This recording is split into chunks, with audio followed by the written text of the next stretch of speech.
Can I tell you a story? In the beginning was the Word, and the Word was with God, and the Word was God. I'm Sean Azzaro, pastor of River City Community Church, and I think everyone loves a good story. I'd like to invite you to join us as we experience the greatest story ever told. We're calling it the Jesus Story, and it is much more than a sermon series. It is a journey of discovery that could change your life and the life of someone you love forever.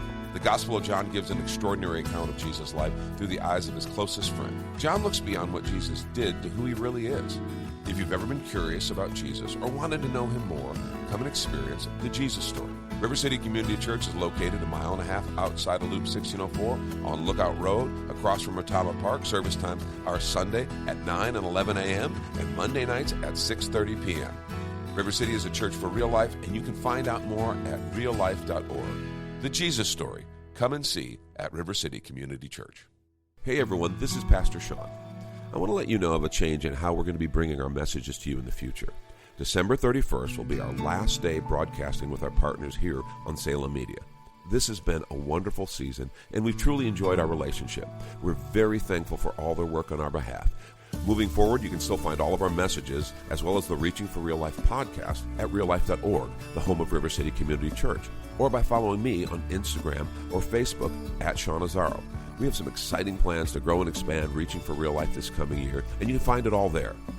I just want to thank you for listening and for supporting this program all these years. I hope we've been an encouragement to your faith, and we look forward to even more impact in the years ahead. Remember to follow me on Instagram and Facebook at Sean Azzaro, and continue to visit us at reallife.org. I look forward to seeing you on the road to real life. Hi, this is Baron Wiley with Reaching for Real Life, wishing you a happy holiday season. We today present to you a special conversation we aired last summer. Whenever she comes on the program, we see a spike in listeners because it's always fun, it's practical, and you get to see the true foundational heart of Real Life Ministries. And of course, I'm talking about Lauri Azzaro, co-pastor with Sean at River City Community Church. Happy New Year. This is Reaching for Real Life.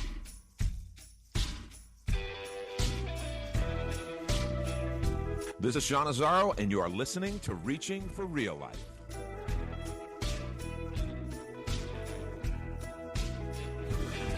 And welcome to Reaching for Real Life with Pastor Sean Azzaro, and also special guest Lauri Azzaro is in the house. We're going to talk to you later, Lauri. Don't get too excited.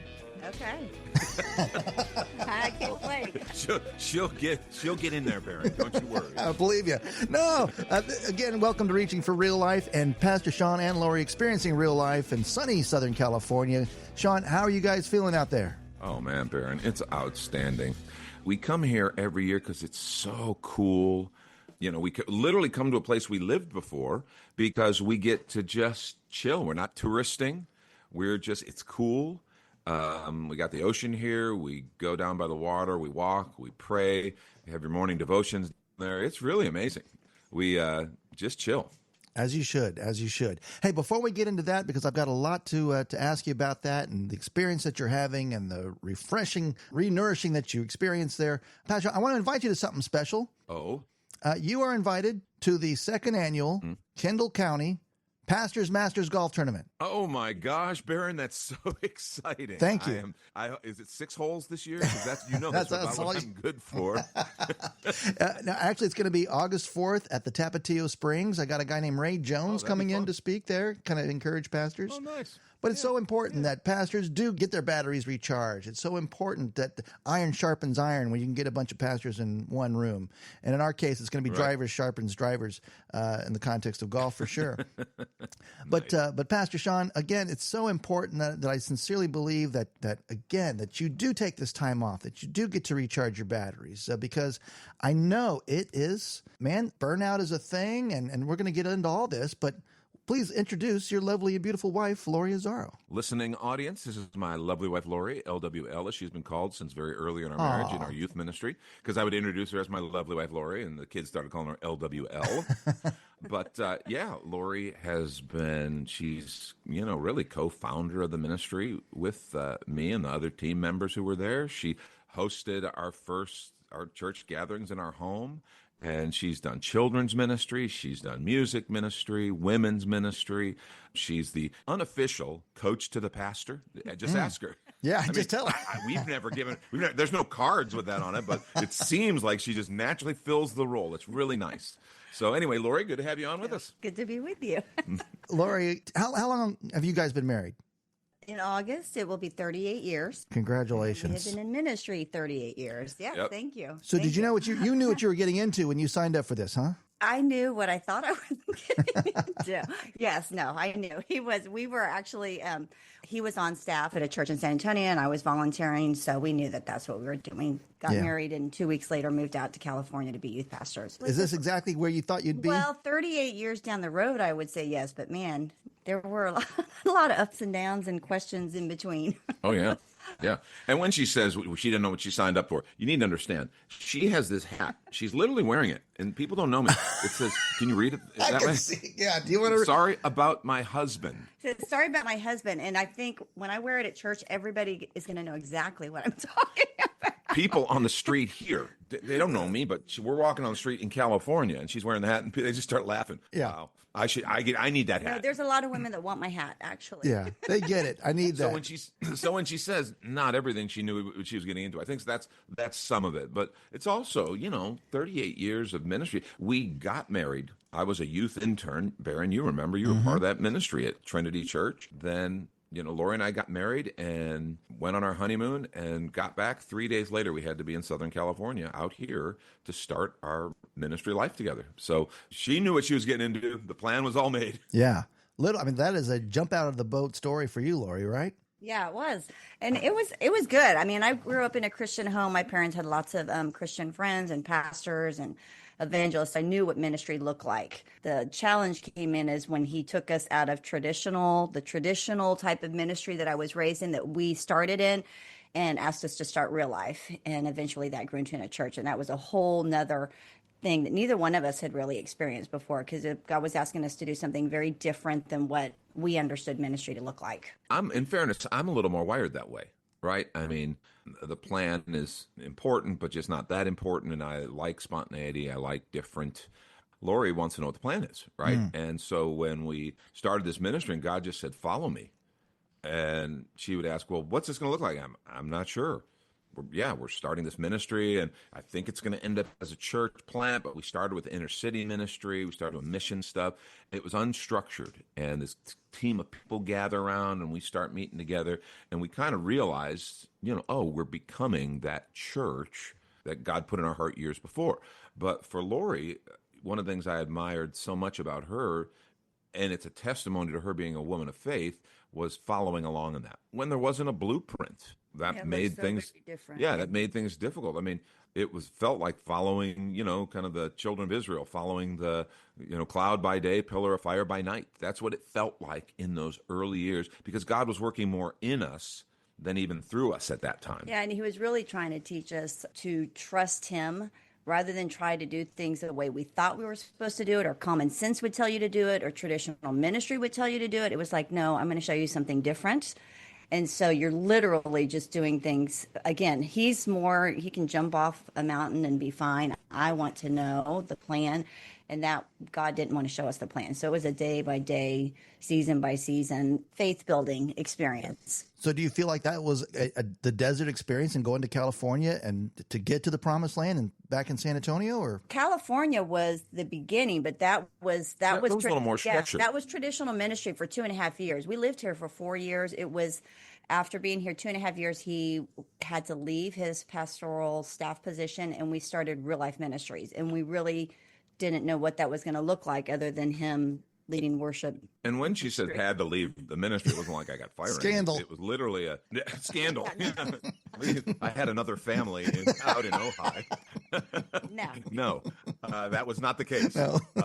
No, it was the Lord was really doing something in us, and we had started a ministry, literally called it Real Life, with our youth at the local high school, and God was just working on our heart. And it was one of those things where we just knew, oh, okay, this was a beginning, but he wants to do something different. So we stepped out and just began Real Life Ministries, which wasn't really anything. I would lead worship places or teach at camps or whatever opportunities I would have, and the Lord was just kind of working a side job, and the Lord just leading us. You guys, I think, are special in the fact that you both are leaders in the church, where sometimes the role of the pastor's wife is just to be that support. Do it stereotypically, maybe they do, but you guys are partners in this ministry, and not only is the health of the ministry important, but the health of your family and your marriage at the same time. So how do you guys manage that when you're around each other so much? Well, it helps that we like being around each other. That's really helpful, Barry. That helps. Not essential, but helpful. I think it's good. As far as managing ministry and family, ministry is 24/7, 365. And so when we got married and we started a ministry, we both knew. I had a lot of friends that I went to Baylor for a while, and I had a lot of friends that came from ministry families, and the kids wanted nothing to do with ministry. And Sean had experienced some of that same thing. And so we went in going, yes, we're called to ministry, but our first ministry is to our family. And so from the very get-go, we were very committed to making sure that our first ministry was to our family. So we were very intentional about making time for our family, knowing that it wasn't just dad's ministry or dad and mom's ministry, it was our family ministry. And so from the very beginning, our kids were a part of everything that we did, and we made time just for us, so that it wasn't all ministry all the time. And that's something that Lauri really kept her eye on the ball, right? We both valued it. And we both had seen the difficulties for pastors' kids and for pastors' families, because ministry can be all-consuming. You can have good intentions and get imbalanced really quickly. So she was very much focused on, okay, here's some guardrails. Again, her love of the plan and of the structure. We're going to eat how many meals together every week, no matter what. And if we can't, then that's kind of a red flag, and we're going to stop and look, and we're going to make some changes. And I was completely supportive of that. But when I'm pastor, I'm leading worship, I'm doing stuff with elders, I'm doing missions and ministry stuff. I'm so many different places. She's that one saying, wait a minute, how are we doing here? And so that was just really, really helpful. If you just don't pay attention to it, the urgent things will scream at you. You get so busy and you get so wrapped up in what you're doing, and there's so many things pulling at you, that if you're not intentional, you can be overrun easily. You can completely miss it, and it doesn't happen all at once. Busyness is like that. It occupies you so that years go by, and before you know it, you're looking back over years and realize, oh, we've made a mess, and how do we undo that?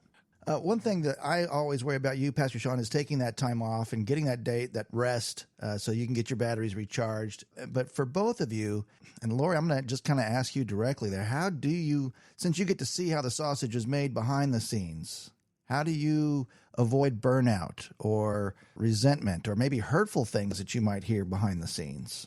Right. I haven't always dealt with it well. And my personality type tends to, when I get like that, I withdraw. But the Lord has always been faithful and shown me, okay, enough of this. You've got to deal with this and get past it. So for me, it's a lot of time just getting my heart right with the Lord, doing what I need to do as far as forgiving or stepping out courageously when there's fear there because of, you're wanting to preserve yourself from being hurt again. But I think times away, especially times like what we're doing now, because again, ministry takes a lot out of you. And I think if you don't take times to rest, the Lord tells us that we're supposed to rest daily, weekly, seasonally. If you don't do that, you can get so caught up in everything that before you know it, on the inside, you're just not in a very good place. And so taking that time to back up, get recalibrated, get quiet, get away from all the noise. And I know not everybody can do that, but even in your own home or in your own place, if you are very intentional about setting aside a time where it's just you and the Lord, so they can help you deal with some of this stuff, and then getting it over to Him and stepping out and going, okay, I'm going to Lord. He honors that. It's not just in ministry either, though. I think we live in a very, very fast world, and people have jobs and careers and kids and whatever they're involved in, volunteering. If you are not intentional about taking time to set aside, to rest, to be quiet, to be still, I think that you can find yourself in a very dangerous place. And Baron, you mentioned kind of some of the unhealth and hurt that can come from ministry. Whenever you have lots of people that you're responding to and that expect things from you and that you are giving some, even a cursory level of leadership to, it's like there's the possibility of hurt. And the key is to always deal with things in a biblical manner. The problem is we sometimes, even though we say, oh, we're pastors or whatever, a lot of pastors are not dealing with things in a healthy way. You know, if there's a problem with an elder or a deacon or someone in your church, go talk to them. Or if you're a business person, there's a problem with someone in your business, go talk to them. Be honest. Don't let stuff sit. And as a pastor's wife, the problem is if she were to let stuff sit, because we're relationally connected to so many people, and yet we're all in this ministry together, and I'm the pastor, and so it's just all kinds of opportunity for negative stuff to come to her.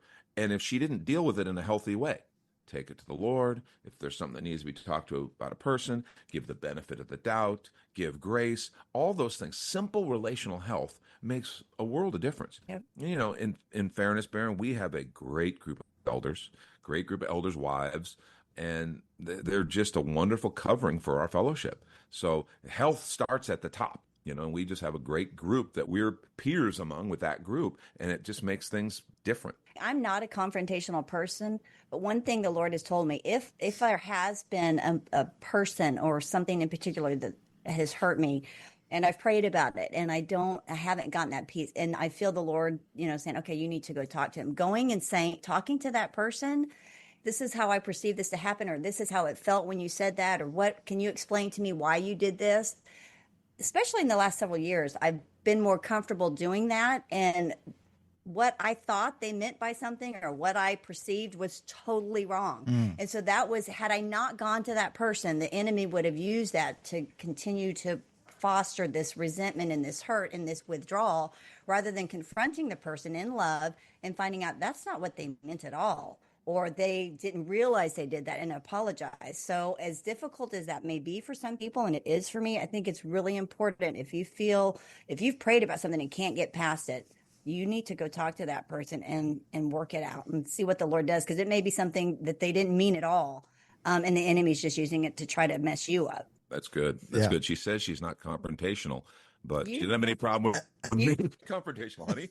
Just look at my hat. Exactly. Oh, that's wonderful.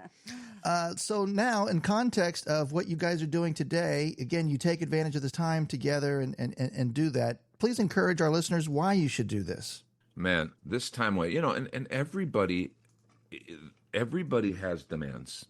I will say the teaching ministry, you know, we take about a month, and this time it's actually a few more weeks, out of the pulpit. I'm not preaching, just to get away it's part vacation, but it's a lot of study, just study break, just reading, praying, a time of not having that pressure and being able just to breathe and pray and listen in a quiet place without having to respond to so many things. When you're the lead in a church or ministry, I think in a business, you have to plan those times where you're not dealing with the day-to-day fires, because your job is to look ahead. And that's hard to do sometimes when you're on the ground in the midst of the stuff.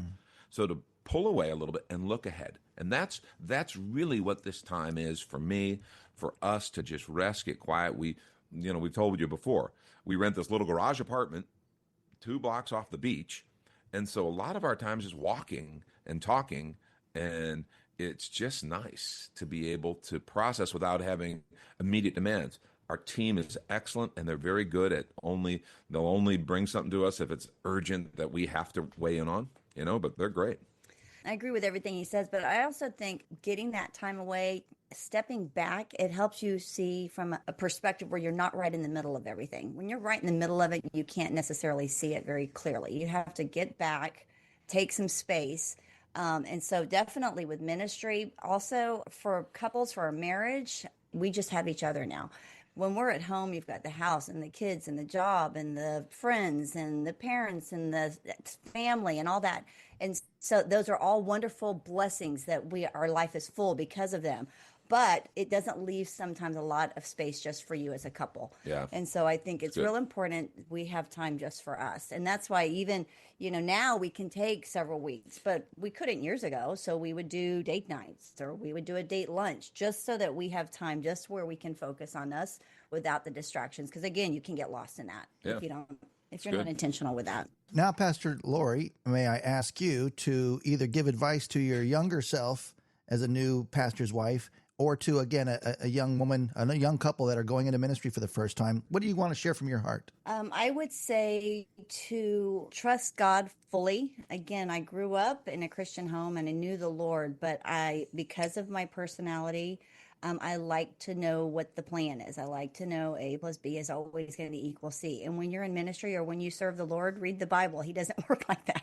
He works very differently. He stretches your faith, and he is trustworthy. He is faithful. So don't be afraid of the unknown. Trust the Lord, and don't be afraid to do the hard things. Don't fight it so much, because I think early on I fought it a lot because I didn't understand it. And I would say, just God is faithful. He loves you and he has good plans for you. So trust him. Pastor Sean, I'll ask you the same question, though, when it comes to, again, that young couple, that young pastoral couple. My advice would be similar. Trust the Lord, understand he's the one who's going to do it. That's the most important thing. But I would also say chill. We start out so serious and so sincere, and man, we know, we've studied, we've prepared, and now we're going to go change the world. And there's a whole lot of things that we just need to remember that it's God who's going to do the work. Paul said it so beautifully. He says, one plants, one harvest, but it's God who brings the increase. And let me say that again. Mm-hmm. Paul said it so beautifully. One plants, one waters, but it's God who brings the increase. And just that humility of understanding that I don't know near as much as I think I know, and that's okay. Having the humility to go, I want to be faithful to the Word. I want to be faithful to the fellowship. I want to be most of all faithful to the Lord and my relationship with him, and then trust the Holy Spirit to do what he's going to do. It takes a whole lot of pressure off of you when you realize you're not God. He's God. And so that piece of advice, I wish someone could have told me that. And even if they would have, I would have probably said, yeah, but you don't understand. This really matters. I might not have been able even to contextualize it. I've seen God work through things that I did wrong, and yet he works. And not that I'm not trying to do things right. It's just I realize, okay, not near as much depends on me as I thought. My friends, I encourage you. Thank you for being an example of how a marriage should operate. Again, ministry should operate. Last question here. Bring joy to the equation here. What is the joy that you get from this ministry, the joy that you get from your marriage together in doing this? Oh, man. The joy is getting to see, in working with people, just transformation and the light bulb come on, and their understanding of who Jesus is and how much they love them become a reality, not just knowledge, but they experience it and they live it, and their life is different because of that. And working in ministry and with people allows us that privilege. And it's a humbling thing to think that God chose to use me, to use us for that. Yeah. And in marriage, it's just such a gift that we get to walk this call together, not just with us as a couple, but our family. God has just been so faithful, and we get to impact his kingdom together as a family. And because of that, we are blessed in our relationships with one another. Yeah. John? Seeing God work in people's lives, life change is such an amazing thing. I think of it probably summed up in one thing: baptisms. Watching people and their testimonies at their baptism, and watching a total turnaround. We'll often have a friend baptize, and sometimes those are the people I watch as much as the person being baptized, because they prayed for, they walked with this person. But seeing that person be transformed by the power of the gospel, and seeing families and lives change, that's the joy. And being able to do that as a couple, being able to do that, our kids are in ministry, our grandkids are now getting involved in ministry. It's just like, man, it doesn't get better than this. The Lord has been so good. Very cool. Pastor Sean, I got an idea for your next sermon series. You ready? Oh, yep. Thou shalt chill. Praise the Lord, Baron. That's so fantastic. Thou shalt chill. You know what? Baron, I'm filing that one. That actually might have legs. Well, cool. Hey, Pastor John, can you invite us to church even though you're not there? Yeah. I'd like you to go to the church I won't be at this weekend. River City meets on Lookout Road, just across from Atomic Park. Our services are at 9:30 and 11, and this is something we do every year when we're away. We're in a great series called Summer in the Psalms. We're team teaching it, so you get to hear from different ones on our team. It's a great time, and it's just been neat to hear what God's saying through the Psalms. So we'd love for you to be a part. You can find out more at reallife.org, and we're just grateful that you spent time to listen. Look forward to seeing you sometime at River City Community Church. Pastor Sean, Pastor Lauri, again, thank you for being an example to marriages and to pastors, ministry leaders all over, but thank you for being a blessing to me. Thanks, Barron. It was great talking with you. Thanks for inviting me to share today. Yeah, these times are always fun. Thanks, man. And thank you for listening to Reaching for Real Life. Can I tell you a story? In the beginning was the Word, and the Word was with God, and the Word was God. I'm Sean Azzaro, pastor of River City Community Church, and I think everyone loves a good story. I'd like to invite you to join us as we experience the greatest story ever told. We're calling it the Jesus story, and it is much more than a sermon series. It is a journey of discovery that could change your life and the life of someone you love forever. The Gospel of John gives an extraordinary account of Jesus' life through the eyes of his closest friend. John looks beyond what Jesus did to who he really is. If you've ever been curious about Jesus or wanted to know him more, come and experience the Jesus story. River City Community Church is located 1.5 miles outside of Loop 1604 on Lookout Road, across from Otama Park. Service times are Sunday at 9 and 11 a.m. and Monday nights at 6:30 p.m. River City is a church for real life, and you can find out more at reallife.org. The Jesus story. Come and see at River City Community Church.